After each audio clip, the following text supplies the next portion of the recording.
How Bernard Arnault surpassed Elon Musk. Tesla CEO Elon Musk has lost his crown as the world's richest person as the value of his luxury electric car company continues to fall. According to Bloomberg, which tracks billionaires' net worth, Musk lost the number one positions to France's Bernard Arnault, the CEO of the luxury group LVMH.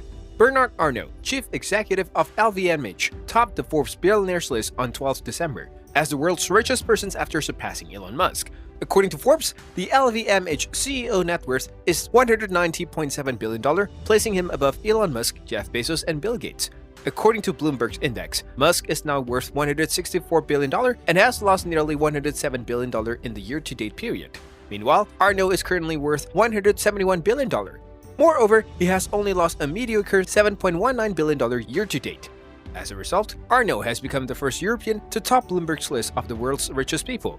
Arnault owns a little over 60% of LVMH voting share class through holding vehicles and family trusts, according to SEC filings. Musk is expected to keep this number 2 positions for nearby future as his net worth is much bigger than that of Indian industrialist Gautam Adani, who sits at number 3 positions with a net worth of $125 billion.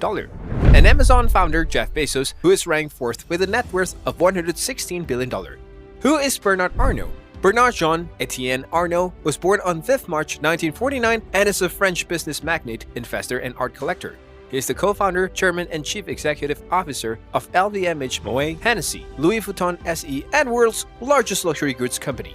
According to Forbes, Arnault has an estimated net worth of $190 billion as of December 2022, making him the richest person in the world.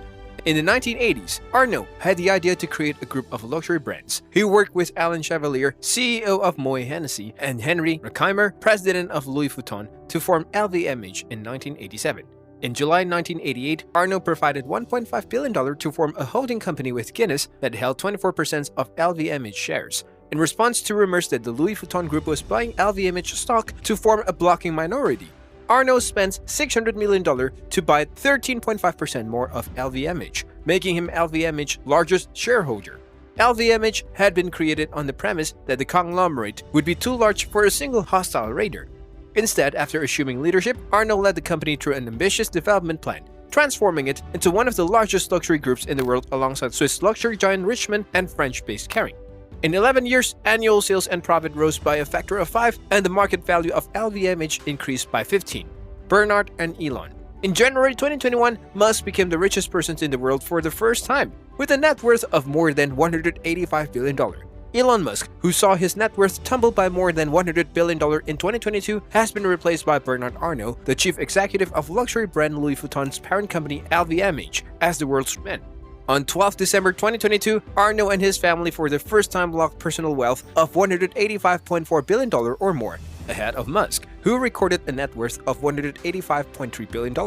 The Tesla CEO's wealth eroded further after he bought Twitter for a whopping $44 billion. The 51-year-old's net worth peaked at $340 billion in November 2021.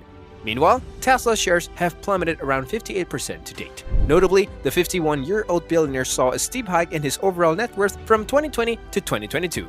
Musk's $24.6 billion net worth reached $340 billion in 2022, as recorded by the Billionaire's Wealth Index.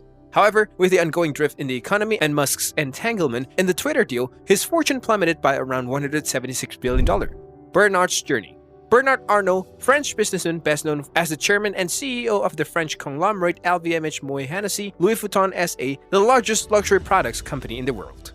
Arnault graduated from École Polytechnique in Paris with a degree in engineering. In 1971, he took control of his father's construction firm Farrell. 8 years later, he changed the company's name to Farrell Inc. and shifted its focus to real estate. With $15 million of his own money, Arnault and Antoine Bernheim, the managing partner of the French bank Lazard Frères & Co., raised the $80 million necessary to purchase Boussac sans Frères. This bankrupt textile company owned the fashion house of Christian Dior. Then, in 1987, Arnault was invited to invest in LVMH by the company's chairman, Henri Recaimer. Investing through a joint venture with Guinness plc, Arnault ousted Recaimer in 1990 and started to sweep a slew of fashion companies into the LVMH fold.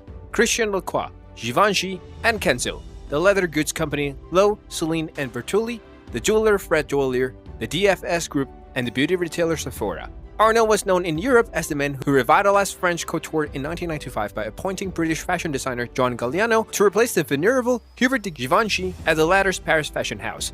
A year later, the Pope of Fashion, as women's wear daily dubbed Arnault, moved to Galliano to Christian Dior and appointed the British fashion designer Alexander McQueen to replace him at Givenchy. Arnault then hired Marc Jacobs, a young American designer, to the post of creative director at Louis Vuitton, a maker of luxury leather goods, that year. LVMH also acquired a majority of stakes in Jacobs' eponymous line. Although all three designers eventually left their positions, Arnault fashion foresight had revived interest in these traditional fashion houses by early 21st century. What do you think of Arnault's success? Let us know in the comments below and subscribe for more.